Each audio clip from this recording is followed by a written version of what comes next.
Excuse me, ma'am. Yes. Is everybody ready? All bacha party. Yes. We are ready, ma'am. We can start, ma'am. Okay. Ramani, ma'am. Yes. I'm Swapna speaking, ma'am. Yes, Swapna. Yes. If you have paper 5 study material, ma'am, with you, do you have the material with you, ma'am? Study material. Which one? Of distance education? Yes, ma'am. Oh, I don't have the book, Swapna. Okay. Actually, most of the students, the material what we received, the print in page number 16, 17 and 18 is missing, ma'am. Okay. So I thought if the faculty copy has it, you can send us the pic of that page. Oh, okay. I will try to ask in the department. Sure. Otherwise, please let the same office number to know about this default. Sure, ma'am. I checked with us seniors as well. Okay. That is last year's material. Even they didn't have the print. Okay. Okay, ma'am. Just in case if you get a chance, page number 16, 17. Sure. Paper 5. Yes. Okay. Sure. Thanks, If I will get the book, definitely I will help you. Okay. Thank you, ma'am. Okay. So I hope you are all ready to listen to one more new topic. The main aspects of Indian aesthetics by M. Hiriyanna. This is from Unit 3. Am I right? Okay, ma'am. This is from Unit 2, madam. Yes. This is from Unit 2 and Lesson 10. This is Unit 2 and Lesson 10. This is M. Hiriyanna's main aspects of Indian aesthetics. Okay.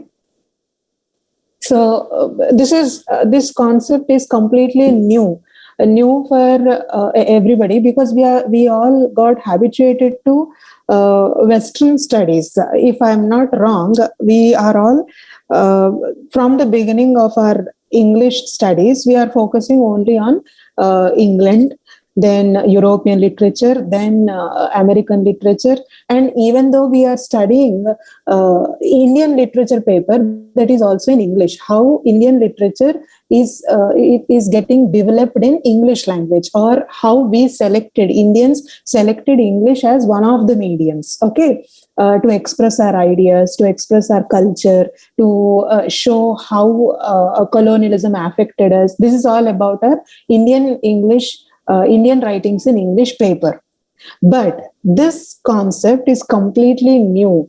Main aspects of Indian aesthetics is highly related to, or is highly connected to, Sanskrit poetics, our mother language, or this is our main language. All the Indian languages have the root in Sanskrit language. So it is very important to go back to our ancient history to understand what is Sanskrit poetics and how these aesthetics, what are aesthetics, and why there is a lot of priority given to Indian aesthetics. Why there is a point of comparison? What is the context? What is the most important context? Why M. Hiriyanna is he has presented this essay, main aspects of Indian aesthetics, that too in English. So why? What is the need of projecting this essay in our syllabus? Okay, these are the most important questions on which we have to focus before we enter into the concept. What is the title? Main aspects of Indian aesthetics. What is the Indian concept here? Then what are aesthetics? Why there is specificity of Indian aesthetics? For whom he is trying to express all these important aspects? Is it for Indians or for Westerners? These are some basic questions which we have to put on ourselves, and then we need to try to solve all this one after the other. Okay, fifth paper. This is fifth paper, Unit 2, lesson number 10. Okay, hope everybody joined. Only 78. There are only 78. Yesterday there were 89. I think so. Okay. Let me start my presentation. We will go very, very, very slowly. Okay, so that. Is my screen visible? Yes, ma'am. Yes, ma'am. So one after the other, we will try to solve. We will try to focus on each aspect. This is little bit concept which needs lot of attention. It doesn't mean that other things if we will not focus it is okay. No, that is not the point here. My stress, or I am emphasizing you to pay attention because it is little different kind of a subject. It needs lot of focus. Otherwise, if you want to read individually without anybody's help, you will get highly confused. Okay, that is the reason. Please utilize this guideline or contact classes with most interest. Okay, pay interest and attention. Now, first we will talk about ancient India and what is the background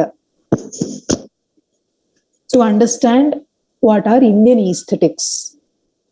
In ancient India, major literary works were written in Sanskrit. They were all written in Sanskrit. Am I right? Our mother language is Sanskrit language, and major literary works, they were all written in Sanskrit. For example, we have the most famous Indian writer, Kalidasa. He has written plays, then poems, long epics, and prose romances also. There is a complete history that our most famous Indian writer who has written everything in Sanskrit is Kalidasa. And he has written dramas like Abhigyana Shakuntalam, Vikramoorvashya, then Malavika Agnimitram. These are his most famous plays. Then we have long epics. Long epics means like Raghuvamsham, Kumara Sambhavam. These are long epics. He has also written prose romances of Nala and Damayanti story. These are some examples, only few examples. We can claim that even Indian literature has its own history, which is highly famous. Because our culture, because we people are colonized, we are getting attracted to, or we slowly imbibed everything, the Western concept in our mind. And Indian or ancient Indian literary history is kept in shade, or it is remaining in dark. Because in India, presently, what is happening, we are not dealing with, or we are not learning English as a language. English is not a language for all of us. It is not only a language of communication for all of us. It became a status. It became a sign of status. It became a sign of our culture. If somebody is not able to speak in English properly, he is not respected in our society. We are not able to identify that person, right? If somebody presently nowadays speaks in Sanskrit, we never consider him as a scholar. We think he is a person of old school of thought or old traditions. He is outdated, like that. Actually, this is all because of colonization, and we are highly connected to English language in such a way that it became a status. It became a sign of our achievement. It became a sign of our bread earning also, bread winning aspect also, right? So this is a very important aspect which we have to focus on. Even this is all about literary works.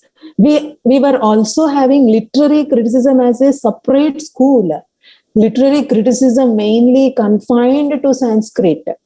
Many of us, we don't know that we were having our own history, our own literature in Sanskrit. And I have quoted some examples also, taking examples of Kalidasa. Then we were having separate literary criticism also, mainly confined to Sanskrit. The Sanskrit poetics, all through yesterday, we have studied about Aristotle poetics and towards feminist poetics, focusing on majorly Western phenomenon. See, today what happened? We are totally involved in Indian poetics or Sanskrit poetics. Once again, you have to remind about the definition of poetics. What is poetics? The laws and principles of a particular work of art. Right? So we have separately Indian concept or Indian culture or countries, Eastern countries, specifically Indian civilization has its own literature and literary criticism separately. It is Sanskrit poetics. Even before Aristotle poetics, we were having Sanskrit poetics, which is also called as Alankara Shastra. We call it as Alankara Shastra in Sanskrit language, or Sahitya Shastra, or Sahitya Mimamsa. What is meant by Mimamsa? Mimamsa means discussion. Long discussions are called as Mimamsa, where we will discuss about positives, negatives, achievements, and how to produce good literature. That is all Sahitya Mimamsa. The origin of all lore or learning, lore is also called as learning, is ascribed to Vedas. Our root is in Vedas. Indian Sanskrit poetics or Indian literary works all have its origin in Vedas. How many Vedas do we have? We have 4 Vedas. They are Rig Veda, Yajur Veda, Sama Veda, and Atharva Veda. All these 4 Vedas are the repositories of knowledge. We consider Vedas as the repositories, means full packed houses of knowledge. All our 4 Vedas consist the complete knowledge. They are considered as repositories of knowledge. I am giving you the background, complete background information of our main subject, that is main aspects of Indian aesthetics. In India, Vedas are considered as the oldest recorded literature of the East. All the recorded literature of the East, you can find it Vedas. In Vedas, there is a discussion on nature of poetry. Why Vedas are very important? Because there is a long discussion. In Vedas, there is a discussion on nature of poetry and principles of literary criticism. I hope you are writing your running notes, taking down all these points as well.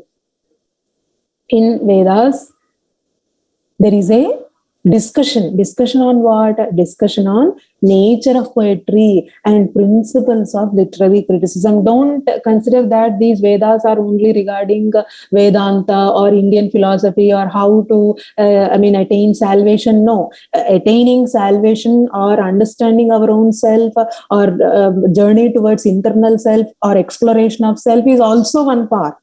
But basically, Vedas also have discussions on nature of poetry and principles of literary criticism. I will give you one example. See, this example is Ekah Shabdah Samyukta Samyagnatah Samprayuktah Swarge Loke cha Kamaduk Bhavati. Ekah Shabdah Samyagnatah Samprayuktah Swarge Loke cha Kamaduk Bhavati. This is one of the verses. Hello, now am I audible, dear students? Yes, ma'am. Yes, ma'am. Oh, I'm extremely sorry for the interruption. There was a power cut, and somehow I joined with my Wi-Fi hotspot. Okay, thank you. Please cooperate. Okay, and I will start sharing. Yes. This is one Sanskrit, one Rigveda hymn which I have selected to let you know how Indian Sanskrit poetics or Indian literary critics, they have given a lot of importance to word. Okay, a word which is well known or well conceived and a word which is correctly used is capable of realizing a wish. In this and even in the other world. It is Swarge Loke cha Kamaduk Bhavati. It will become a blessing for all of us to reach not only this world but also the other world.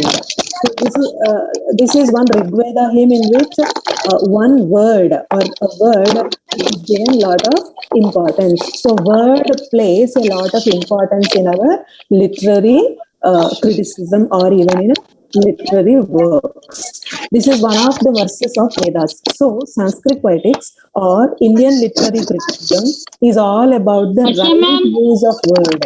It is Sanskrit poetics generally. Mute your video.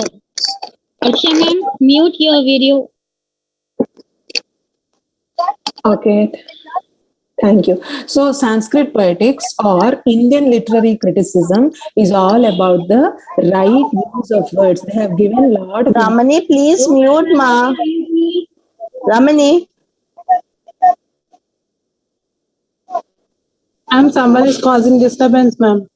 So please ask them to mute themselves. Ramani, mute చేసుకోండి.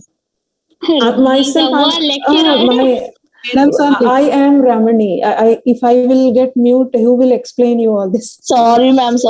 No problem. Myself, I am Ramani, and I am dealing with main aspects of Indian aesthetics. I hope everybody is mute.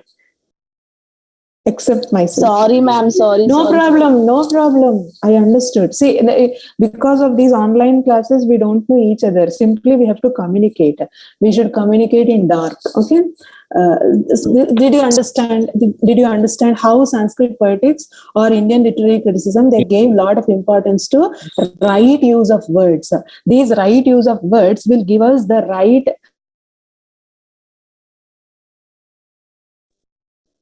Okay. Hello. Yes, ma'am. Ma'am, you are saying some words, no, ma'am. That time, it got disconnected. Like the right use of words given us to write. After that, your voice was got cut, ma'am.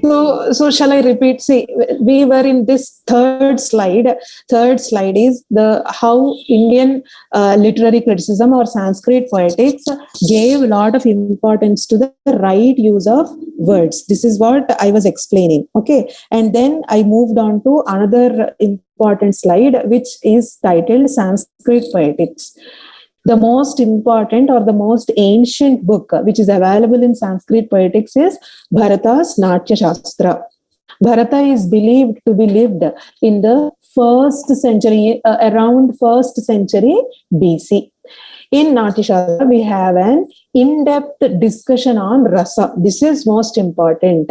Why I mentioned about Bharata's Natya Sastra? Because in Bharata's Natya Sastra, there is a in-depth discussion on Rasa. What is Rasa? Rasa means in English an emotion or sentiment, which is totally personal to our individual, which is very personal to an individual. That is called as Rasa.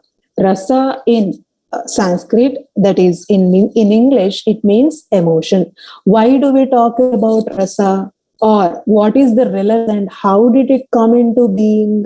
This is the most important question which generates in our mind. Why do we have to talk about Rasa? Or what is the relevance and how did it come into being? This is most important. Theoreticians, these rhetoricians or theoreticians, that is in Sanskrit, we call them as alamkarikas. I will into those details also, but what are the different terminologies? In English, they are rhetoricians or theoreticians. In Sanskrit, they are called as alamkarikas. Theoreticians confronted with questions like what is the question, basic question in their mind. What is poetry? What is the soul or important factor of poetry? What is the nature of enjoyment provided by poetry? What is the nature of enjoyment? While reading poetry, will it give us knowledge or will it give us enjoyment as well? What is the nature of enjoyment provided by poetry? What is the purpose of poetry? These are the basic questions which were confronted by these theoreticians. All these discussions are related to what is a good life. These are all discussions.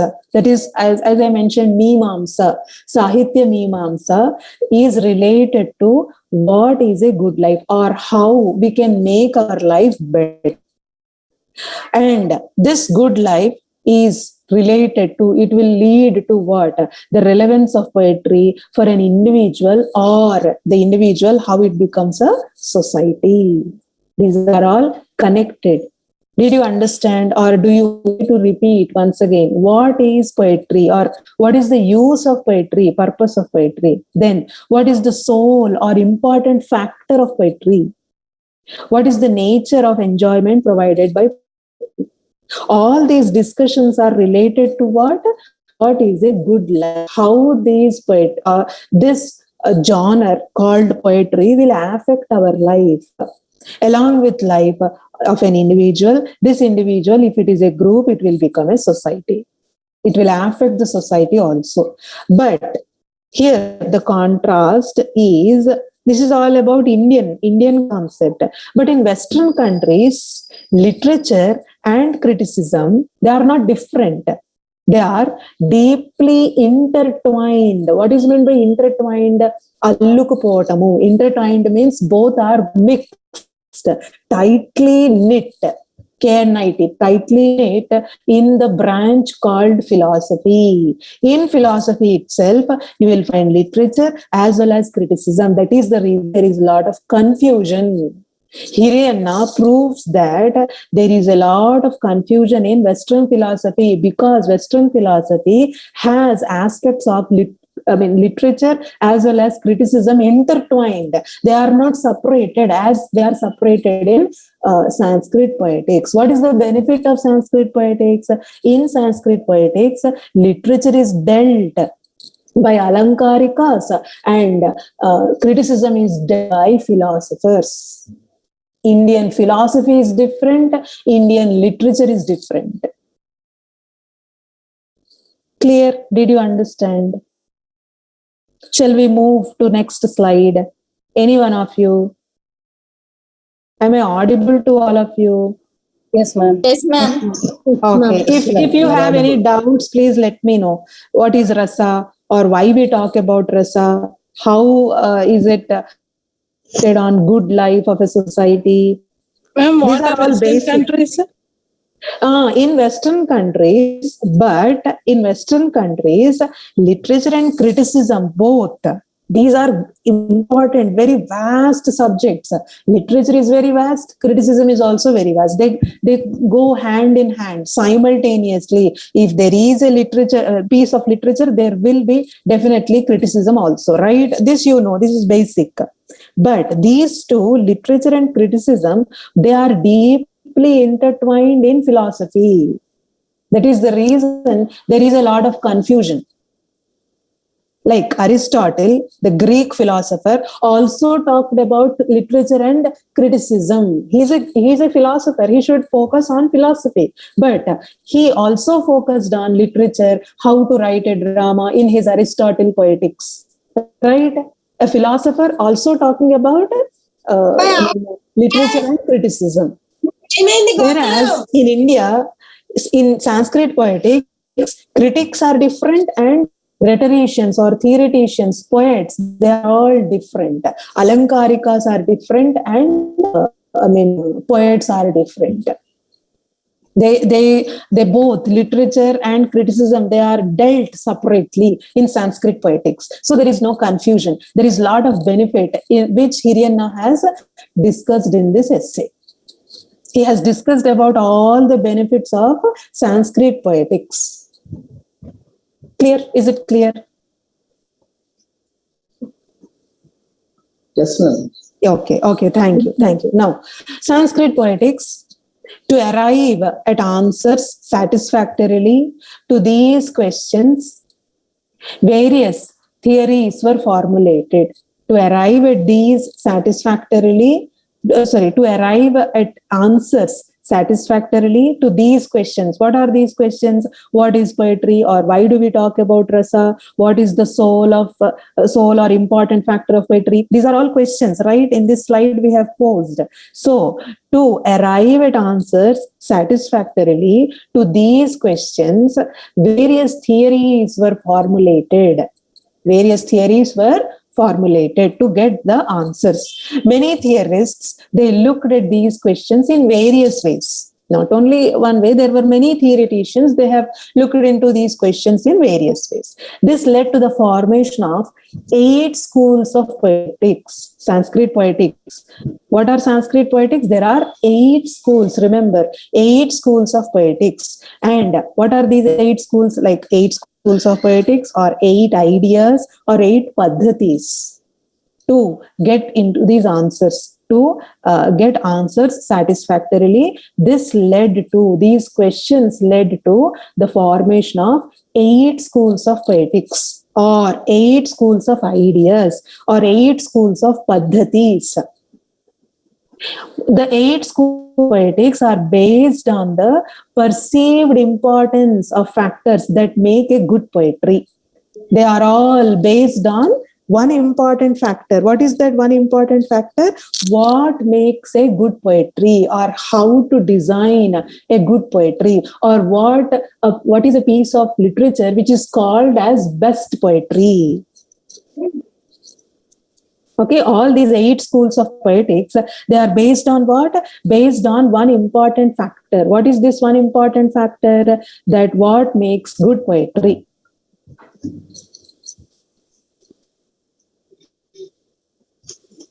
So what are the 8 schools of poetics? Very important. What are the 8 schools of Sanskrit poetics? They are Rasa school, Alankara school, Guna, Riti, Dhwani, Vakrokti, Auchitya, and Anumiti. These are Sanskrit means school of poetics. Rasa means sentiment or emotion. Sentiment means don't take the present day meaning. Here it is emotion. Sentimental. Sentimental means totally attached to our personal feeling or personal kind of attachment. Okay. So it is emotion, rasa, very, very important. The first and foremost Sanskrit school is Rasa school, which is highly connected to emotion, or it is related to sentiment. Another one is Alankara. Second school is Alankara, which is called as figures of speech. In English, we call it as figure of speech. Alankara means figure of speech, which beautifies language. One language is beautified because of alankaras. Generally, for example, a woman has to be beautified. She has to decorate herself. She will have so many alankara, bindi, then ear rings, right? Then nose ring. These are all, her hair is also beautifully braided. These are all attachments or beautifying elements are called as alankaras. For a language, figure of speech is called as alankara. Beautifications. A language will get beautified with the help of alankaras. This is second school of Sanskrit poetics. Then another one is guna. What is guna? Guna is poetic merit. The guna means the poetic merit. Then riti means style and diction. Sometimes riti will also beautify one poem. Poetic merit. What is poetic? What is poetic merit? Poetic merit means in which a poet has beautified the poem. For example, Shakespeare's sonnets, they are of poetic merit. They have a lot of guna, lot of quality in it. Shakespearean sonnets or John Keats' Ode to a Nightingale has a lot of guna in it, means poetic merit, where you will find the quality of writing a poem, quality of expressing a emotion, These are all gunas. Gunas means quality or poetic merit. Did you understand? Whoever asked, Okay. please let Okay, me madam. know. Got it. Yes. Okay, thank you. Then Riti. Riti means style or diction. Let me know in which particular, period, a lot of Riti or style or diction is given importance in neoclassicism. In Alexander Pope's, John Dryden's poems, lot of importance is given to style, diction, how a poem is presented, right? Good use of words. A lot of importance is given at the time of John Dryden and neoclassical period of Alexander Pope also. Right? That is Riti. Riti means how a poem is presented. Good use of words, correct style, words or diction. Please unmute yourself. Please mute yourself. Somebody's voice is...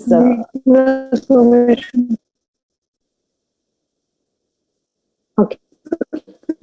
Next, another very important school is, even among all these, first Rasa and second is Dhwani. Dhwani means here not sound. Dhwani means here suggestion. Suggestion means the indirect.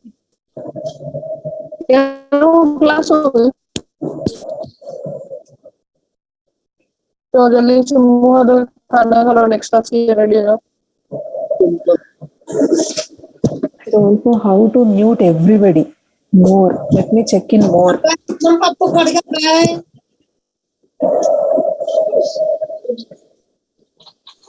ఏం చేస్తా అబ్బాయి చదవట్లేదు పని కూడా చేయవా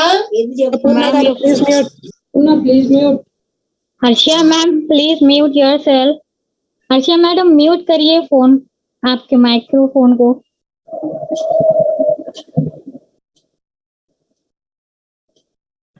Okay.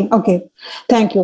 Now, the most important fifth rule is Dhwani. Dhwani means the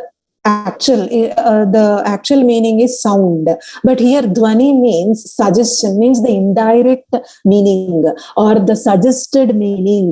We will discuss this. Dhwani is also discussed by M. Hiriyanna essay. Okay. Dhwani means the annotated meaning, the indirect is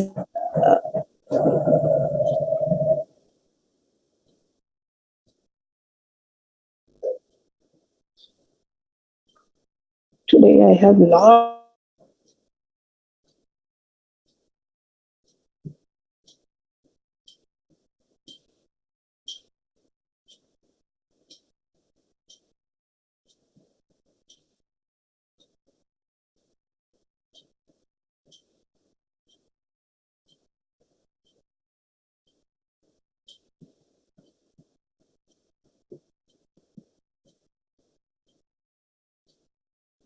I will give you one incident. Yesterday, a man was passing by. He was haunted by dogs. He was very much haunted by dogs, and he is very much afraid. He is very much. I am giving you an example of Vakrokti. What is Vakrokti? Okay. And a person yesterday, he was going on his way and he was haunted or means he was disturbed by a stray dog or a group, a pack of dogs. Today also, he is going or he has to go to this on this way, and he is once again afraid.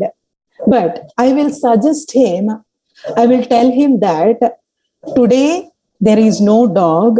He can go happily, he can move forward happily, because the dog was caught by a lion, or it was eaten by a lion, or it was attacked by a lion. What is the statement? Today, Mr. So-and-so, Mr. Subbarao, you can go without any fear. You can pass on to this path without any fear, because the dog which frightened you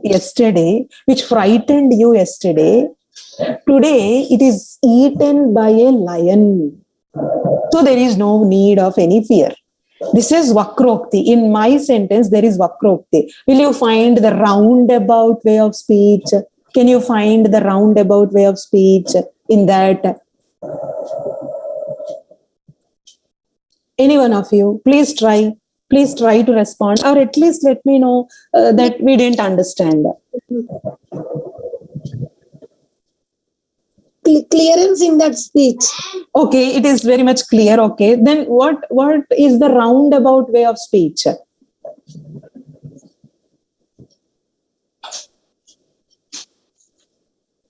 But I'm giving complete picture of the situation. Okay, very nice. At least you have tried. Very good. Next, anybody, Radhika or Shailaja or That was about the dog and that man. Okay.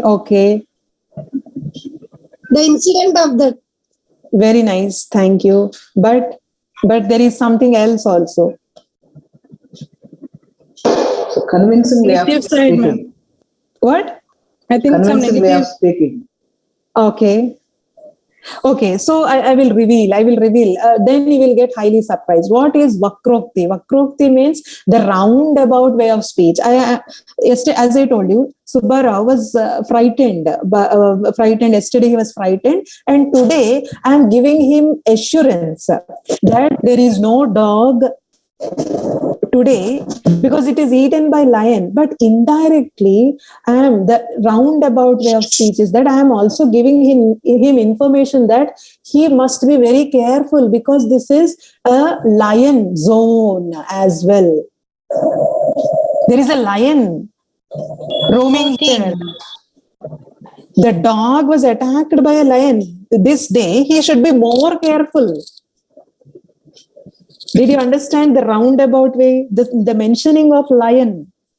See, today there is no need of any fear because the dog which has attacked you yesterday is now eaten by a lion. Means what? There is a fear of lion also. That is Vakrokti. Clear? Did you get my point?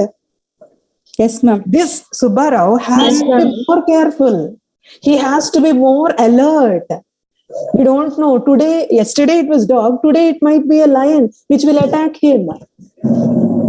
That is Vakrokti. Vakrokti means the roundabout way of speech.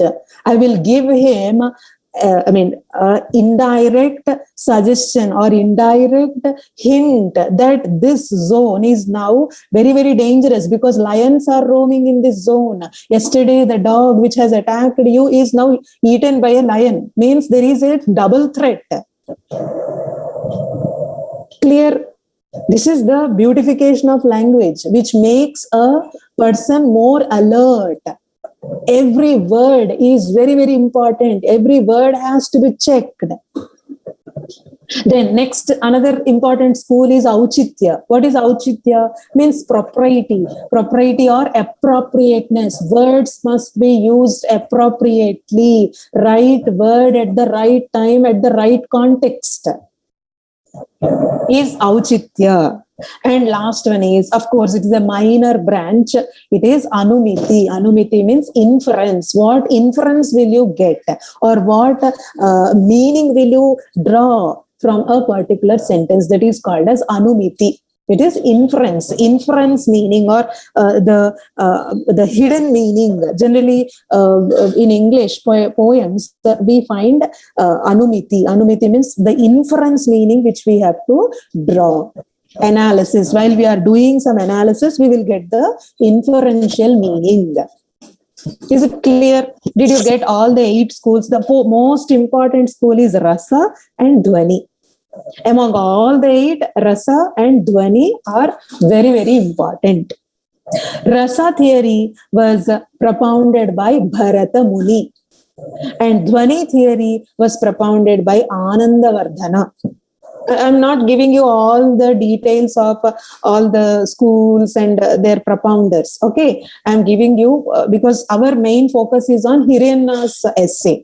Otherwise, we will waste our time. If I'll go into the details, you will find the topic interesting, but it is not highly useful at the point of examination. Okay, point of view of examination.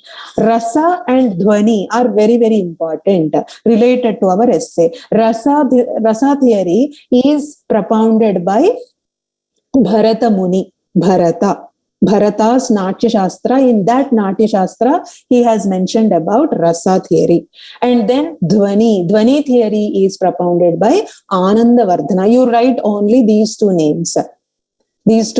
Okay. Anandavardhana's Dhwani theory, Bharata Muni's Natya Sastra.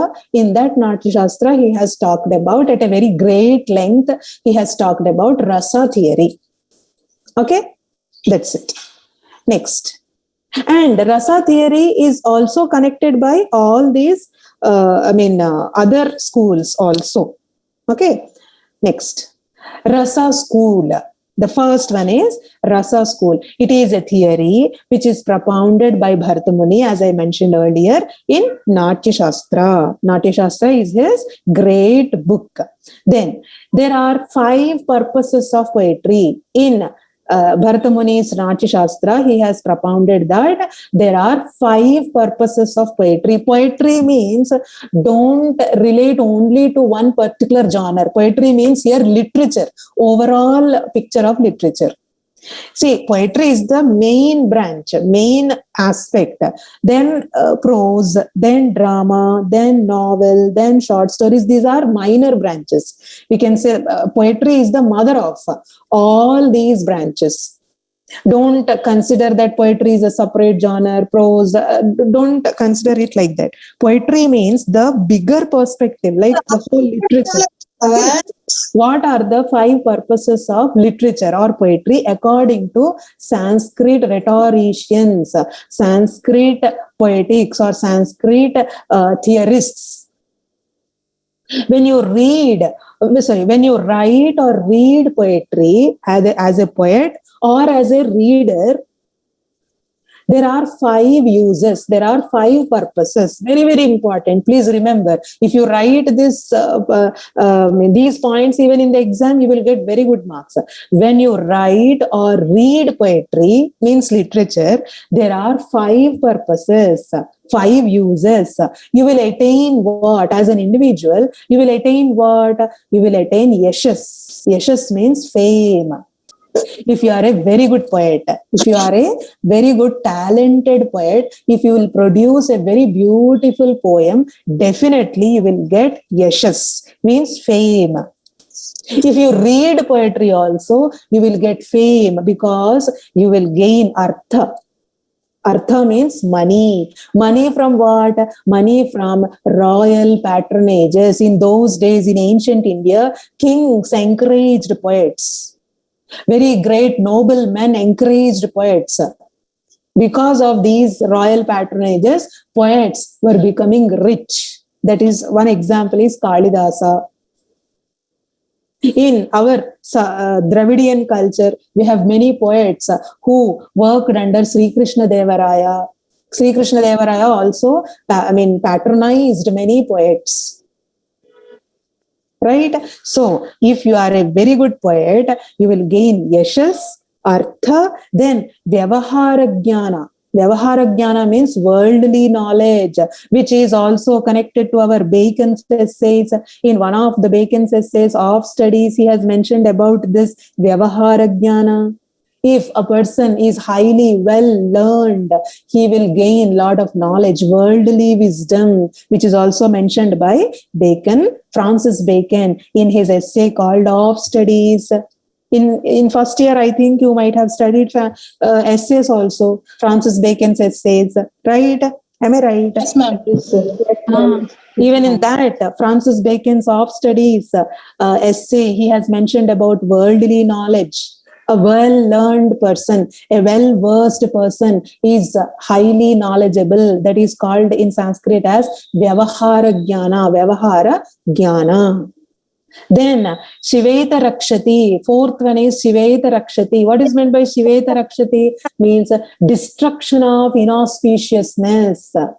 A person will become highly powerful to even disrupt the inauspiciousness by writing poetry. There are many examples in our history, ancient history, that because of writing poetry, many of them, they shred inauspiciousness or diseases, varieties of diseases, skin diseases, they were all shred because of their dedication in writing poetry. Shiveta Rakshati, that is called as Shiveta Rakshati. Then last one is Satyaparana Nivriti. Satyapara Nivriti means instant bliss. Satyapara Nirvriti means what? They will get instant or ultimate bliss. Means eternal happiness or eternal bliss. This is the highest point. On materialistic things, you will identify, or you can see as a reader or as a writer, we are highly connected to worldly things. Worldly things you will find yashas. You can see a person becoming famous. Yashas, artha, vyavahara jnana, till these three, it is materialistic. Everybody can watch, everybody can see. Then fourth one is Shiveta Rakshati, means it is destruction of inauspiciousness. It is becoming very limited. Only for limited people it is seen. The last one, Satyapara Nirvriti, is only individual. Eternal bliss or instant bliss is experienced only by the single person who is dedicated to that man. This is not seen by everybody. For example, yesterday in our Olympic games, India won gold medal, right? In javelin throw, right? That person became he became famous. He gained a lot of money. He became worldly knowledgeable. But this Satyapara Nivriti is his own property.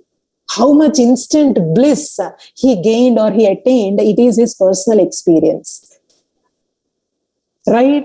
So this is completely, instant bliss is completely personal. So these are the 5 important uses of writing or reading poetry. While reading a poetry of Keats or one of your famous, very, very favorite poets, after reading the poem, you will find instant bliss, that is called as Satyapara Nirvriti.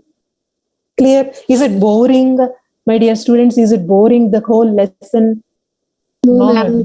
Okay. No, ma'am. No, madam. Interesting. No, ma'am. Interesting, ma'am. This Satya Pranati you have said, no, ma'am. Yes. Actually, this is only that happiness will only come for the reader or for the writer also, for the poet? Means for the individual, as a writer or as a reader also. Reader, okay. As a reader, if you are a poet lover, means poem lover, means you will go on reading. Why you are go on reading? Because you are getting instant bliss, or you are gaining a lot of happiness while reading a novel or while reading a poem. That is completely your personal feeling.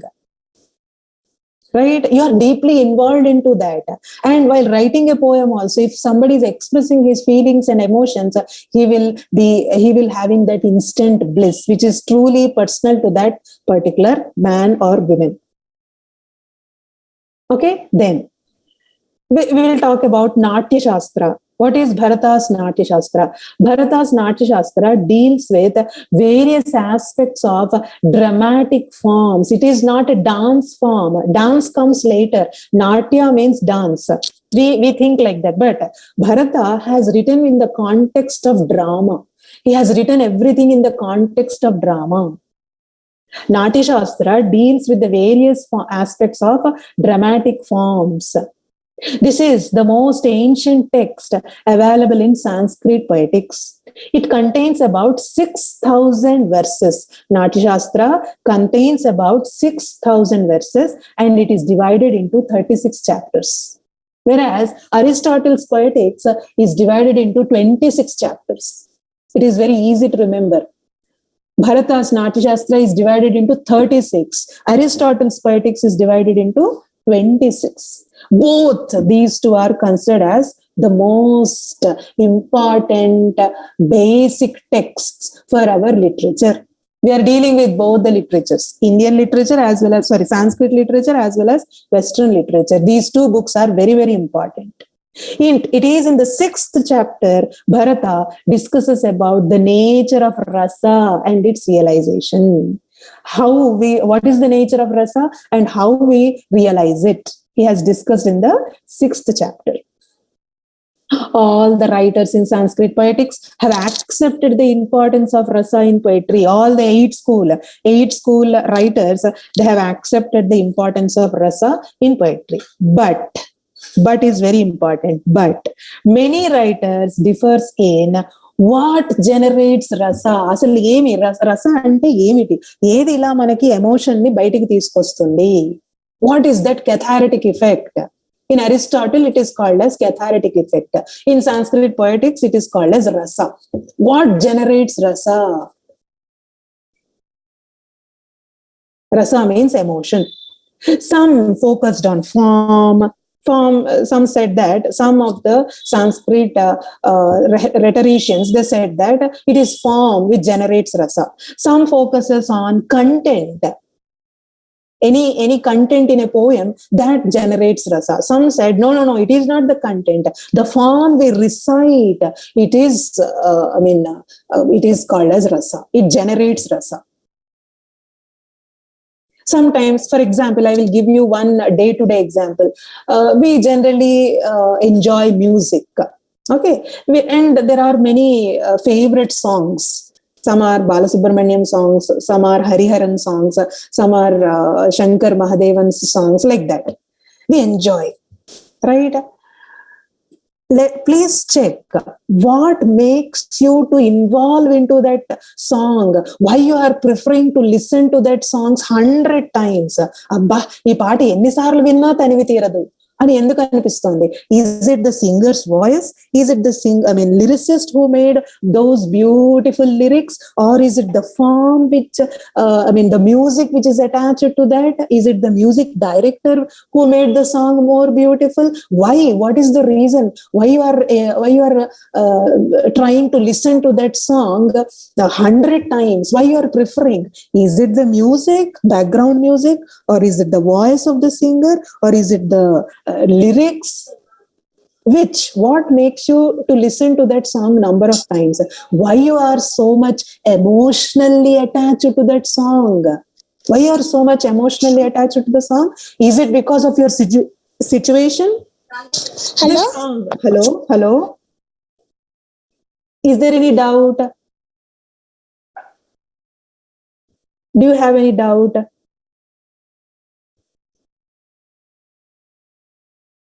Okay.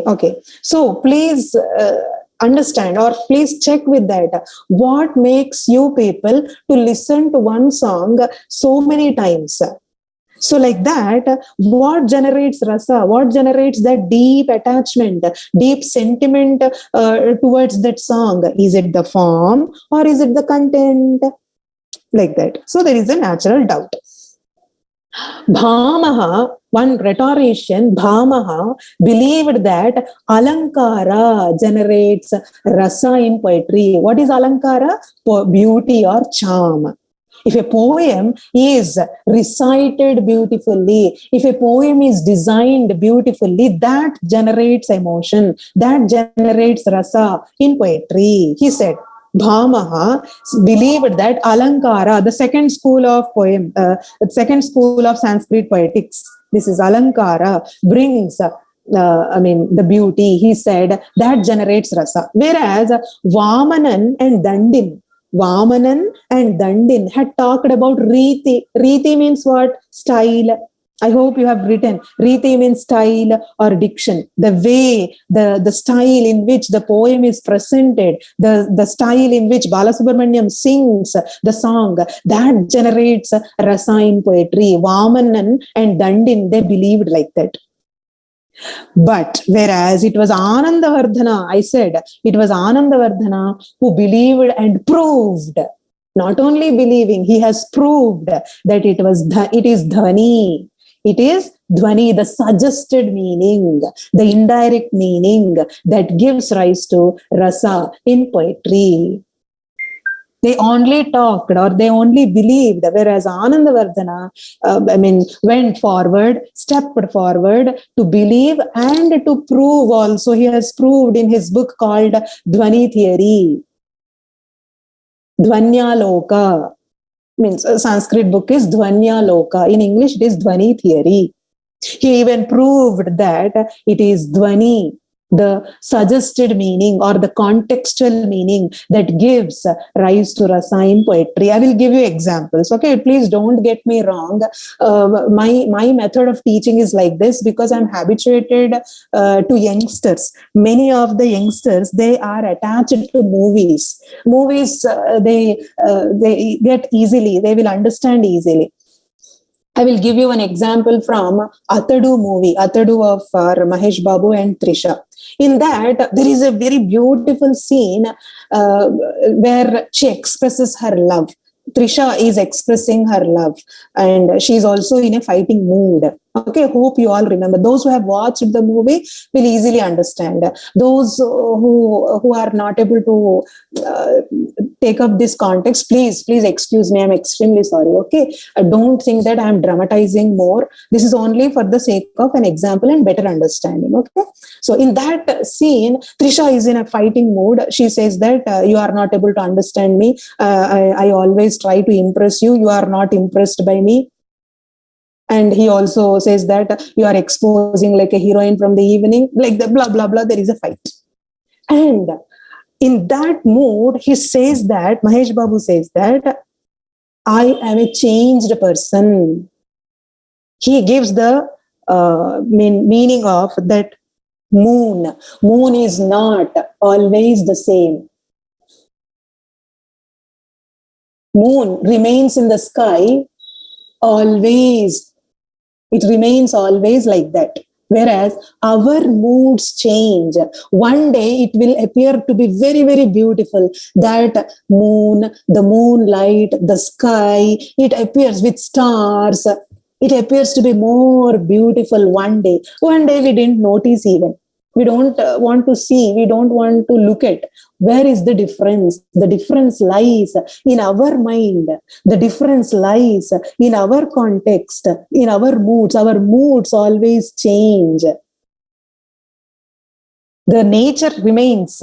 The beauty of that moonlit night remains. Every Paurnami, every moonlit night, it appears to be very beautiful. But to identify that beauty, there must be our mood. That is the context which Anandavardhana said. He believed and proved that it is Dhwani, the suggested meaning, that gives rise to rasa in poetry. You have to you have to feel and you have to have the context. The mood is actually in our, there is a change, is always, the change is always in our mood. Is that clear? Did you understand? Which makes the feeling to generate, which makes the emotion to generate, the rasa which generates in our mind. Is that clear? Shall we move? Yes, ma'am. Yes, ma'am. If the example suits, please try to understand. Okay. Next, what are the 8 rasas which are propounded by Bharata Muni? 8 rasas. There are 8 rasas and sthayi bhavas. What is meant by sthayi bhava? Dormant emotion or latent emotion. What we exhibit, what we expose, what kind of emotion we will expose. If it is Sringara rasa, these are all Sanskrit words, Sanskrit terminology. If it is Sringara rasa, we call it as love or rati. The latent or dormant emotion is love or rati. Then if it is Veera rasa means it is Utsaha. Utsaha means enthusiasm and it is filled with energy. Then it is Karuna. Karuna rasa is Soka or grief. Pity. We call it as pity or grief. Then Hasya. Hasya means hasa or laughter. Generally we generate laughter if it is Hasya rasa. Raudra means krodha, that is anger. Raudra means anger. Then Bhayanaka. Bhayanaka means fear. It generates fear. this Bhayanaka incident or Bhayanaka description will generate fear in all of us. Then Bhivatsa. Bhivatsa means jugupsa or disgusting. Oh my God. Disgusting. If we don't like to see something, it is disgusting. That is Bhivatsa. It creates a lot of disturbance in our mind, which gives jugupsa or disgust. Then last one is Adbhuta.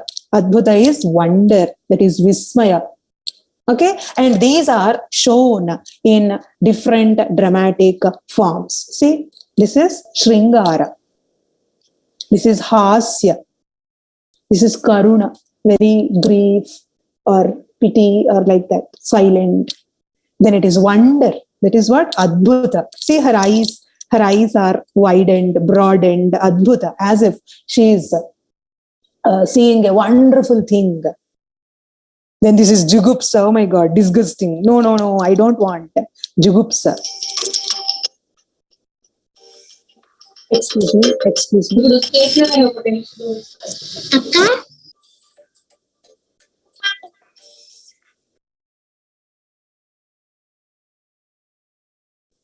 Hello, అక్కడ నుంచి cut అయింది.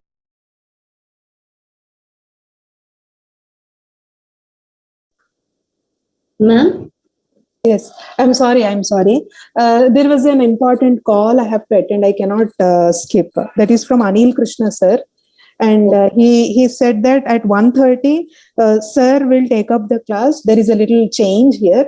1:30, he will take the class of Indian writings in English. Okay? Okay, ma'am. Meanwhile, please cooperate. I have to complete. Oh God, I don't know how much time. It is already 1:20 for Gaya comes. Okay. Is it visible for all of you? Yes. Yes. So we are here in this is the next important emotion which she is exhibiting. This is from a classical dancer, Indian classical dancer. This is jugupsa or disgusting. Okay. Then this is veera, like a warrior, or this is a strength. Okay. Veera rasa. Then it is bhayanaka. This is bhayanaka, fearful. Then this is wonder. Oh, sorry. This is what I'm sorry. There is a disturbance. Bhayanaka, Raudra. This is Raudra. Sorry. This is Raudra and this is Bhayanaka. Fear. There is a fear. Okay. This is wonder. This is fear. This is Raudra. These are 8. 1, 2, 3, 4, 5, 6, 7, 8. These are propounded by Bharata Muni in his Natya Sastra. Whereas this one, Shantarasa, see, she is very, very silent. Tranquility, this is called as tranquility. Shantarasa was added by Udbhata. This was added by Udbhata's total 9. Now there are 9 rasas. 8 are propounded by Bharata, and the last one was added by Udbhata. Who is Udbhata? He is a commentator of Natya Sastra. In his work called Kavyalankara, he added the 9th rasa, that is the Shanta rasa, called tranquility. This is called tranquility. Okay. This is all about all these 10 slides. Okay, 9 slides is about the background of the aspects of Indian aesthetics, background related to Indian aesthetics. What we have dealt with Rasa theory and Dhwani theory. These two are connected to our main essay. Okay, so main aspects of Indian aesthetics is written by M. Hiriyanna. What is his full name? His full name is Mysore Hiriyanna. Why he is called as M. Hiriyanna? It is Mysore Hiriyanna. This major work is written by Mysore Hiriyanna, born in 1871. He is the neighbor of our R.K. Narayan, very famous R.K. Narayan novelist. These two are neighbors. Okay, he is a philosopher. He is a professor and philosopher. He was one of the foremost writer of Indian philosophy and Vedic traditions. Then he especially wrote at a time when the Indian traditions were under vehement attack from the Europeans. This point is very important. This point is related to our context. What is the need? What is the need of writing about the main aspects of Indian aesthetics at the time of colonization or in the 19th century? Because at the time of 19th century, Indian traditions or Vedic traditions were under threat.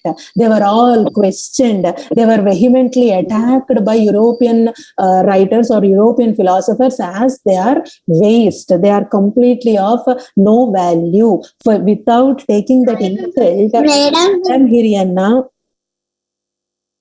Hiriyanna has contributed his own ideas in these works. Okay, in his writings, he made a comprehensive analysis of ancient Indian traditions and its values.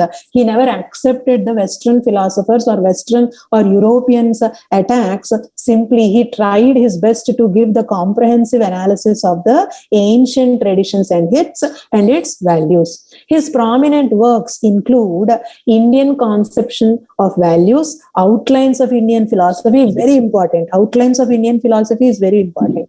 Quest After Perfection and Art Experience. These are his major works. His books are held in many libraries. I am little doing it haste, okay, because it is only introductory remarks.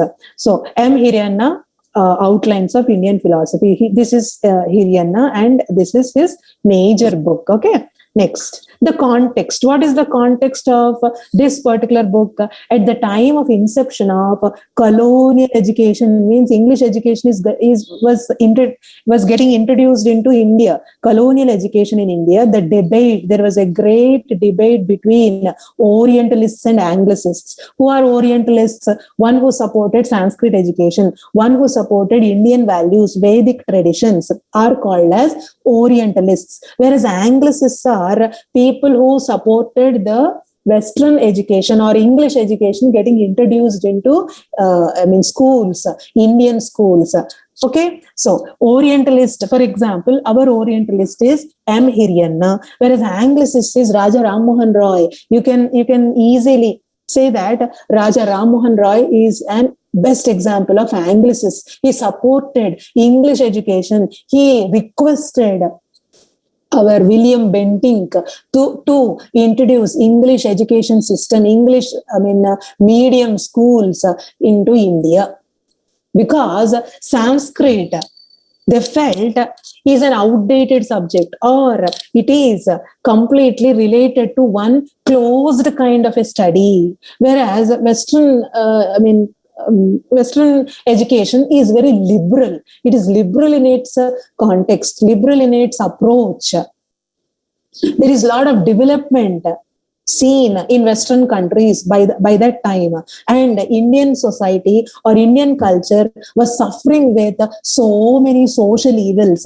It was completely stick with many superstitions. So Raja Ram Mohan Roy felt that English education or English kind of liberalism will free India or Indian culture from its clutches of superstitions and social evils prevailing at that particular time. It was not against, Raja Ram Mohan Roy was not against Sanskrit traditions or Vedic traditions. It doesn't mean that he was against it. He was respecting our culture, but he felt that Indian society, which is under the clutches of many social evils like sati, like caste system, these social evils will get rid with the help of English education, with the comparison of English education, which is completely a liberal way of living style. Is it clear? Orientalists and Anglicists. Orientalists are people, Orientalists are thinkers who felt that Indian education system, Sanskrit culture is very, very suitable for Indian minds. Whereas Anglicists, they felt that, or they supported English education system in India. They were highly supporting English schools or English tradition, English education for our students. Okay, the result of this debate is that we have critics who wish to modernize and westernize criticism, There were many critics who wished to modernize and westernize criticism, as well as critics who wished to purify and revive the mainstream. What is the mainstream? That is native tradition of criticism. They wanted, here we have two groups. Who are these two groups? One group is trying to modernize or westernize criticism, Indian criticism. Whereas some critics, they wanted to purify our criticism. Let us purify. There is no need of bringing something new into our house. Let us clean our house. There is no need of bringing somebody into our house to clean. Let us clean. Unitedly, let us clean or purify our own thinking process. This is another school. Did you understand this point? There are two schools. One school is trying to bring something new into our house to clean. Whereas another school is trying to, okay, let us clean ourselves. There is no need of bringing any outer body or outside element into our home. This is the second thought. Okay, Hiriyanna's essay. This essay is one such attempt to defend Indian, to support. Shall I write support here? Defend or support Indian literary tradition against Eurocentric approach, against European-centric approach. Eurocentric means Western. Hiriyanna, in his essay, especially main aspects of Indian aesthetics, he said, one such attempt to defend Indian literary tradition against Eurocentric approach. He does not dismiss any tradition. He was not against Western tradition also. Hiriyanna, though he is not dismissing any tradition or insulting any other tradition, nor does he make any attempt to privilege one over the other. He is not supporting, he is not rejecting any of these philosophies or any of these traditions. But sincerely, he tries to assess. He tries to assess and place them in context of respective traditions. He wanted to give place, equal place for Sanskrit poetics, equal to Western poetics. Okay, he highlighted the main aspects of Indian aesthetics, as well as he delineates the difference between Eastern and Western concepts of art. Delineates means he clearly proved his point that there are differences between Eastern concept of art and Western concept of art. And moreover, Eastern concept of art has its own benefits comparing to Western concept of art. What are the main aspects of Indian aesthetics? First, he justifies that the study of aesthetics as a separate subject. It is a separate subject, independent of philosophy. It is not connected to philosophy. Aesthetics is a separate subject and it is not connected to, or it is not dependent on philosophy as it is there in Western countries. I mentioned that point. Western philosophy involved itself into what? Literature as well as criticism. In Western philosophy, there is literature as well as criticism involved. Whereas in Sanskrit poetics, that is different and this is different. They are maintained by two different schools. I will mention that point. In the second part, he discusses the relationship between nature and art. This is most important. What the difference, the relationship between nature and art in terms of appreciation of the question of beauty. In third section, he underscores the efficacy of the artistic experience, the importance, the quality of artistic experience. What is the power of artistic experience? In the fourth section, it tells what should constitute the content of art forms.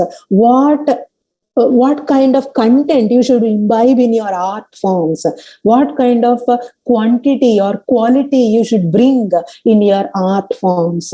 The fifth section, he tells the method that an artist should follow. What kind of method should an artist follow or follows, and talks at a detail about its continuum. What is the method of art? How is it continuing? Okay, continuum means continuously, how is it moving further? The sixth section tells about the relationship between art and morality. These are the sections you will find even in your textbook. Okay, now First of all, let us differentiate what is aesthetics and what is philosophy. These two are mixed in Western philosophy, whereas these two are separated in Eastern philosophy, that is in Sanskrit poetics. Aesthetics is a science, the science showing the laws and principles of beauty, alankara. Laws and principles of beauty is called as aesthetics. In Sanskrit, it is called as rasa, aesthetics and rasa. Whereas what is philosophy? Philosophy, it is the study of the fundamental nature of knowledge, reality, and existence. This is about beauty. This is about knowledge. Beauty is different. Knowledge is different for Sanskrit poetics. Whereas knowledge and beauty, these two are connected in Western philosophy. These two are combined in Western philosophy. That is the reason why it is difficult to separate what is hidden knowledge and what is the beauty in Western, poetics. In Sanskrit poetics, beauty, this concept is dealt by alankarikas. These are dealt by alankarikas, literary theoreticians, literary rhetoricians. Whereas knowledge, the study of knowledge is done by Indian philosophers, Vedantas, Vedantic, Vedic, or saints, or seers. That stream is completely different. For example, Swami Vivekananda is an Indian philosopher. Sri Ramakrishna Paramahamsa is an Indian philosopher. Whereas Hiriyanna is a alankarika. He talks about beauty of a poem. Clear? Is that clear? Yes, ma'am. Yes. In Sanskrit poetics, aesthetics and philosophy are separated. That is the reason we don't have any confusion. Our people dealt with poetics separately as two different streams. Whereas in Western philosophy, the philosophers, they dealt with beauty of language as well as philosophy.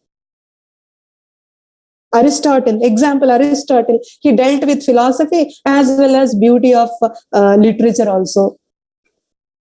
This means there is a lot of confusion. Same person talking about two different things. Okay, now, relationship between aesthetics and philosophy. M. Hiriyanna first establishes, or he brings out the relationship between aesthetics and philosophy. Very easy language I have used here, okay? The study of aesthetics and the study of philosophy are separated or managed separately in India. Study of aesthetics means for alankarikas, and study of philosophy, for philosophers, they are separated. Two different schools. These two are two different schools. Sir మాకు కొంచెం aesthetics గురించి చెప్పండి అంటే no అది నాకు సంబంధించింది కాదు, వెళ్ళండి అలంకారికస్ దగ్గరికి వెళ్ళి నేర్చుకోండి అంటారు అనమాట. Because I'm a philosopher. Like that. They are managed separately in India. But in Western aesthetics, it is shown as a branch of philosophy.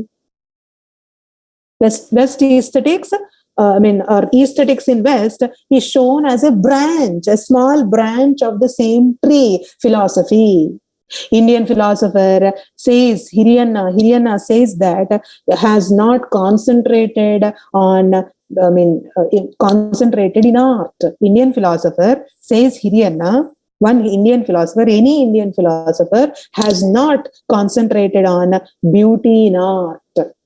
There is no need of finding out beauty in art. Why? Because Indian philosopher will focus on greater beauty. What is that greater beauty? The essence of poetry, which focuses on divine beauty. Hiriyanna says that our Indian philosophers are great, very, very great, because they never focused on beauty which is very temporary. They focused on more greater beauty called divine beauty, which is permanent, which is eternal. They focused on permanent things. Whereas alankarikas, they focused only on this beauty of poetry. They are inferior. Alankarikas are inferior to our great philosophers, Indian philosophers. They are more concerned with the greater beauty. What is that greater beauty? It is called as divine beauty. They were very concerning with the supernatural beauty of divine, which is highly permanent. Our Indian philosophers, they focused on permanent things. Therefore, Hiriyanna supports the Indian views. He wanted to prove that Indian or Sanskrit poetics are more powerful or more greater in value than Western poetics. He was not ready to take the attacks simply. Another point, Hiriyanna intends to defend or support this practice of Indian thinkers who have separated the aesthetics from philosophy. Hiriyanna supported that, Indian thinkers, they have done a very good job. They have done a very good thing because they have separated aesthetics from philosophy. Aesthetics is meant to appreciate beauty. Philosophy is meant to the study of highest knowledge, which will focus on highest knowledge. That is Vedanta. He begins his arguments by stating that Western philosophy has disadvantages by combining aesthetics and philosophy. There is a lot of disadvantage if you will combine these two, aesthetics and philosophy. The Indian philosophers avoid these disadvantages by separating these two. Aesthetics in India are managed by Alankarikas. These Alankarikas are literary critics or art critics. They are not philosophers, they are art critics. And these people have nothing to do with philosophy. They don't have anything to do with philosophy. Philosophy is dealt by somebody else. That is a separate school. A typical Indian philosopher does not concentrate on the question of beauty. There is no need.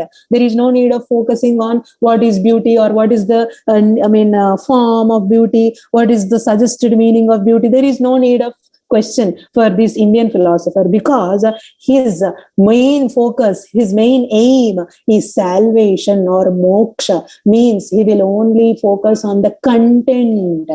Most important, what is the essence of poem? What is the essence of life? How life is fulfilled? How life is to reach its salvation or moksha. Indian philosopher will work on that. Alankarika will work on only the beauty of poem. Clear? Did you understand? The Indian view of beauty is art. The Indian view of beauty in art is more democratic. Beauty in art is more democratic, means it is very, very free. It is not restrained by rules. It is not constructed by rules and regulations. It is more democratic. Beauty in art is more free and does not depend on philosophical systems for its explanations. It doesn't depend on philosophical explanations. Beauty in art is not depending on philosophical explanations because it is more democratic.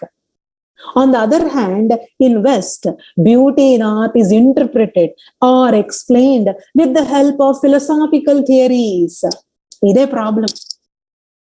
On the other hand, in West, beauty in art or figures of speech or different aspects of beauty is interpreted or explained with the help of philosophical treatises. What is, Philip Sidney's Apology for Poetry? What is Philip Sidney's Apology for Poetry? It is a philosophical treatise in which he has mentioned about different varieties of poems. Clear? Means poetry or appreciation of poetry has to look upon the philosophical treatises, philosophical methods, rules. Clear? Is that clear, or do you want me to explain? Any one of you, please respond. I'm getting late. It's clear, ma'am. Okay. If there is any difficulty, please let me know in my other class also. I will focus on this. Okay, because this is a very important essay. First important thing is nature and art. Hiriyanna goes on to point out that philosophy is concerned with nature of reality, whereas aesthetics is concerned with experience of life. nature of reality. Real aspects will be dealt in philosophy. Whereas aesthetics is dealt with experience in life. What is your experience in this life? That is aesthetics. The critic argues that the nature as a whole is beautiful, but certain parts of the nature may not be beautiful. This is very contradictory. Okay, see, in our nature, sometimes it looks very, very beautiful. Abba, prakriti anta andanga undi anukunta. It is very beautiful. But suppose there is a tsunami, but suppose there is an earthquake, cyclone, it looks ugly. We never like nature. Oh my God, what is this nature? It has a lot of drawbacks. It has shown many ugly features. What that is reality. Nature is sometimes beautiful, sometimes very ugly. Even our human nature is also like that. Sometimes we are very, very excited. We are in a very happy mood. We will be very good.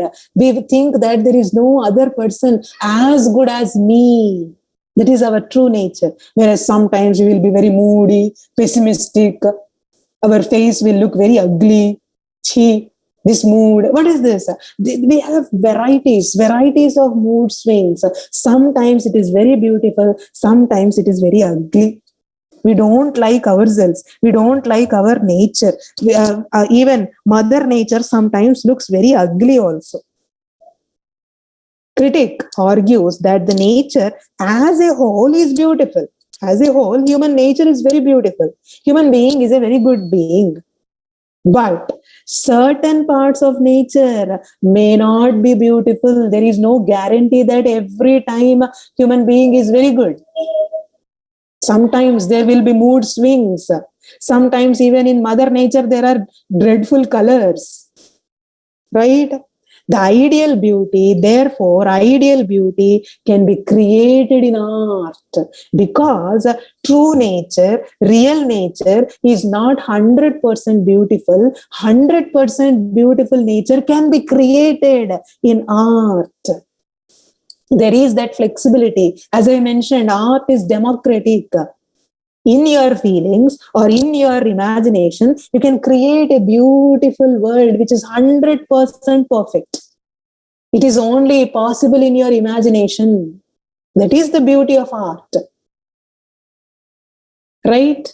Will you accept this point of Hiriyanna? Yes. Okay. Then the art can transform the limitation of nature. The art can move forward or go forward the limitation of nature and can create permanent, everlasting beauty. It can create, the art has that flexibility. Art has that freedom to create an everlasting beauty. Art is not troubled by the ravages of time. This is very, very important statement given by M. Hiriyanna in that particular context, nature and art. He said that art is not troubled by, any piece of art is not troubled by ravages of time, clutches of time. Beauty, therefore, is mixed. Pleasure in nature and in art, it is unmixed. Beauty, therefore, is a mixed pleasure. It is mixed. In art, means there are some parts are beautiful, some parts are ugly. It is a mixed one. Whereas in art, it is unmixed. It is not polluted. Beauty is never polluted. Art alone can give beauty without any mixtures. Art is unpolluted. You cannot pollute art or any piece of art. Okay, next. Second one is art experience. What is art experience? Hiriyanna argues that art experience is utterly unselfish. Is utterly unselfish. It is not subjective. It is purely objective, and it must give pure joy. Like T.S. Eliot also said in his Tradition and Individual Talent, whatever piece of work of art, it should be objective. It should not be selfish. True art experience must be unselfish. Remember, everybody remember that true art experience must be unselfish. Art experience, according to Hiriyanna, should produce unselfishness. art experience, according to Hiriyanna, should be what? Unselfishness. Everybody, after reading a piece of art, you should become, or you should think about your unselfish mindset. You should become unselfish. He says this, he says with this unselfish art experience, man will realize the highest truth and see the glory of God being everywhere, and he experiences Brahmananda. While he experiences a beautiful work of art, definitely he will experience what? Brahmananda. What is meant by Brahmananda? Brahmananda means ultimate bliss. It is called as ultimate bliss in beauty can be appreciated. Please mute yourself. True beauty can be appreciated when it is beyond personal prejudices, when it is beyond personal benefits. As art gives pure joy, it allows us to escape from the routine problems of life, routine monotonous problems of life. Why we prefer to go and watch a movie? Because we are bored because of the mundane routine life. So we want some change, and we depend on what? Pure joy, which is provided by art. This bliss approved by art experience is one of the two important values which Indian thinkers had approved. What are these two? Traditional art experience is capable of giving these two important values, these two important art experiences. What are these? These are Atmananda. Atmananda means soul happiness, SOUL. Atmananda, and Rasanubhava. Rasanubhava means art experience or emotional experience. This Rasanubhava is called as cathartic effect in Aristotle's poetics. Okay, what are these two? These two are very important. Atmananda or Brahmananda means ultimate bliss. We will get ultimate bliss as well as Rasanubhava. We will experience Anubhava. Anubhava means experience, and Rasa means art experience. Then, what is content? What should be there in the art? What content you should imbibe in that art? Hiriyanna now wants to examine that the content of art which inspires us. If there is no content, why will you get inspired, or why will you get influenced by anybody? Suppose a person is speaking and you are getting influenced and you are getting inspired by him or her, means what? They are talking with a content. They are telling you something. They are influencing you with a strong point of view. That means it is their content. Their content is truthful. Their content is convincing. Otherwise, if somebody is speaking nonsense, if somebody is giving you nonsensical information, will you get inspired by them? Will you get influenced by them? You will ignore. You will hear and you will forget. It is very easy. Means it is not giving you pure inspiration. Pure inspiration will be given by a very good content. Suppose you are highly inspired by some hero or by one movie. What is that? That movie has given you a very good content. Abba, story anta baagundo telusa, cinemalo enta baga undo telusa. It is a very good movie. It has a lot of content. I was truly inspired by that movie. Why? Because there is a lot of content. Content is given importance by Hiriyanna because it shows real life situations. It gives you real life situations. He takes the incidents from poetry because poetry is mixed with ideas and sentiments, both real life situations as well as emotions. And also it has manner and style, which is musical. Why poetry is very much important? Because it is musical. Hiriyanna points out that every work of art may not have the best content. Every work of art may not have the best content.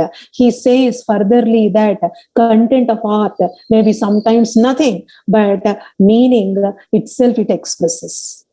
There will be a lot of meaning. Though content is very common, it expresses the meaning.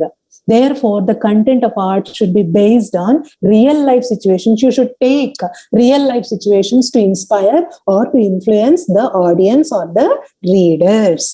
However, about 9th century AD onwards in India, there was a revolutionary change. What is this revolutionary change? Emotion became primary and content with its meaning became secondary. Hiriyanna also accepts that there is a drawback. What is this drawback? Drawback of emotion taking the primary place and content becomes the secondary place. This is little drawback he has identified. It is true that literature is meant for communicating emotions. What is the major purpose of literature? Major purpose of literature is to communicate our feelings and emotions, to inspire people. This must be the content of art. Next, last but one is method of art. What is method? What kind of method should be followed by a poet? There are different ways of communication of emotions. There is a method called Dhwani method. What is this Dhwani? As I told you, in Anandavardhana's Dhvanya Loka, he has supported Dhwani as he has proved that Dhwani is the best method of communicating emotions, expressing emotions. It is not very easy to communicate emotions directly because these are all emotions which are truly personal. How can I express my emotion to you? There must be one method. That method is indirect method. What is this indirect method? This indirect method way of expression is called as Dhwani. Anandavardhana spoke about this Dhwani in his book called Dhvanya Loka. Remember, okay? He spoke about two ways. In this book, he spoke about two ways of communicating or expressing emotion. What are these two? The direct and the indirect way of meaning. Direct meaning means denotation, to denote something. To denote something is direct meaning. For example, traffic lights. Red light denotes to stop. Yellow light denotes to get ready. Green light denotes to go. These are denotations, direct. You can understand. Indirect means is connotation. Okay, Dhwani comes under this connotation. Dhwani comes under indirect meaning. Now, let us see. In this Dhwani, there are three types. Rasa Dhwani, Alankara Dhwani, and Vastu Dhwani. Rasa Dhwani is a subject which is based on emotion. Alankara Dhwani is a subject which is based on imagination. Imagination. It is left to your imagination. You have to find out.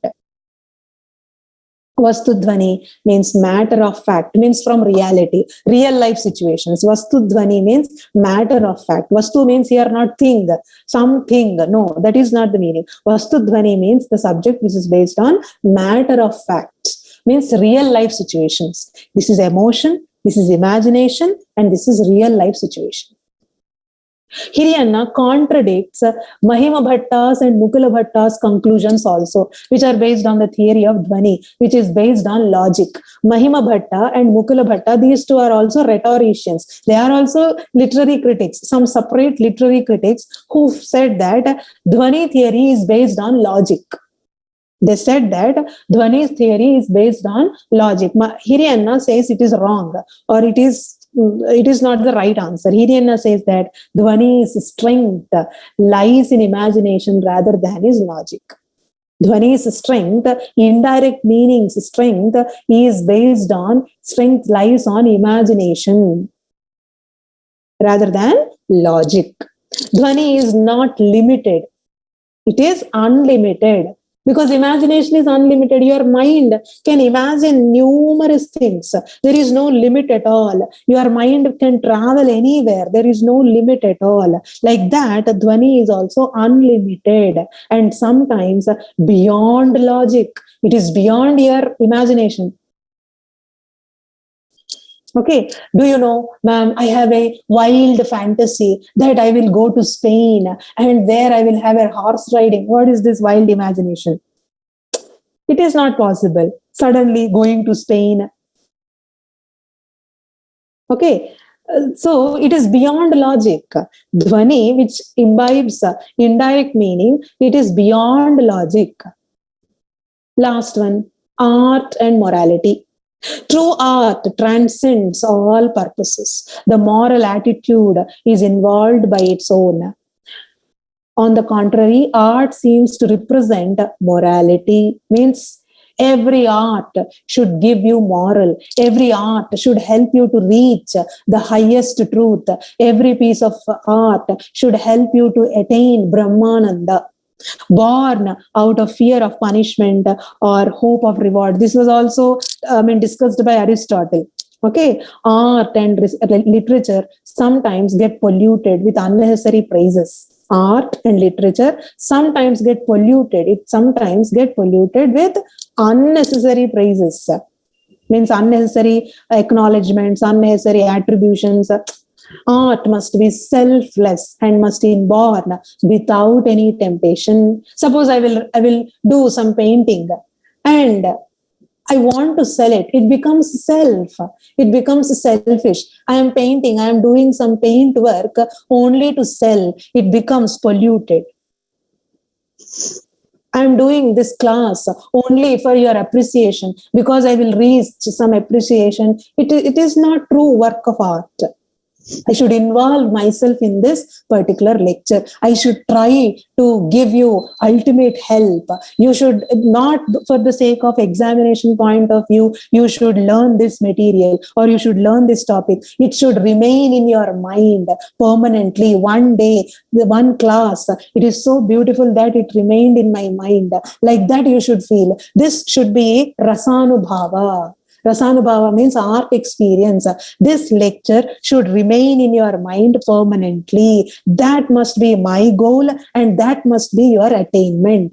Means you are having Rasanubhava and I am also having Rasanubhava that I have given a lecture on Hiriyanna's main aspects of aesthetics for one final year students batch. That should be both. We reach selfless achievement, money or achievement or prizes, or for you, marks, examinations, assignments, seminars should not bother at all. These are all limitations. This should not get affected by punishment or hope of reward. If you will not attend this paper or this particular topic, you will be punished. That brings fear in you. Right? This should be away from fear or reward. It should not get affected with unnecessary praises. A true art must be good and must not be polluted for reward or fear of punishment. This is derogatory. Derogatory means art ని inferior చేసేయటం, art ని నీచానికి దిగజార్చడం. That should not happen. If an piece of work of art is getting polluted or if it is getting bribed for the sake of reward or punishment, it is truly an insult. Art must be neutral to morality. It should have balance. Sthita prajnata, that is called as in Sanskrit Sthita prajnata. It should balance. We must tell that art and morality are related only indirectly. The prime purpose of art is to lift man, but not to make him downward or go to polluted kind of means or to menial kind of condition. It is to lift man. Art must lift man from his difficulties and make him happy. What is the main purpose of art? The main purpose of art is to lift man from difficulties, to motivate him to lead a beautiful life and make him happy. Poetry is an enodic spirit. He uses the word called enodic spirit, means positive spirit. It should give us optimism. Poetry should give us optimism. It should not encourage pessimistic view towards life. It should give us an optimistic view of life. Art exercises a moral influence on the spectator through a portrayal. Art, whether it is painting or poetry or any dance form, it should exercise a moral influence. Every time we should learn some moral on the spectator through a portrayal. Now, conclusion. In conclusion, Hiriyanna says this: thus, art must have moral influence on the spectator. It should influence what? Moral influence on spectator without his knowing that he is being so influenced. Means it should impact him indirectly. It should give him an indirect influence. The the artist have to deal with the theme of higher aspects of life to reflect morality. If art does not conform to this, it not merely ceases to inert moral influence, but ends up leaving negative influence, which is a problem both to life and art.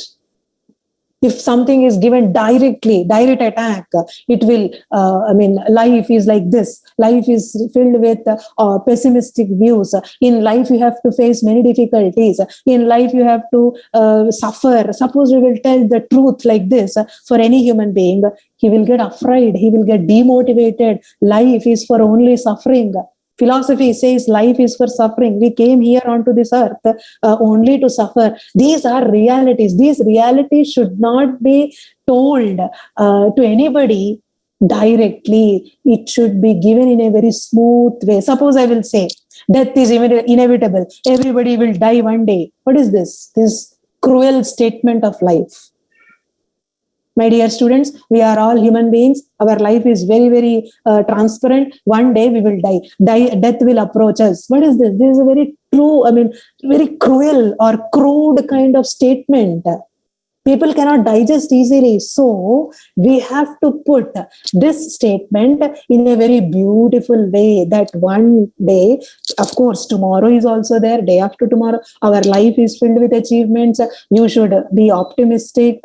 Death is a very common thing.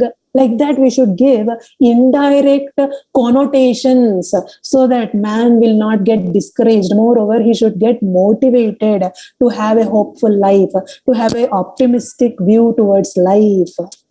Otherwise, it will become truly crude and cruel.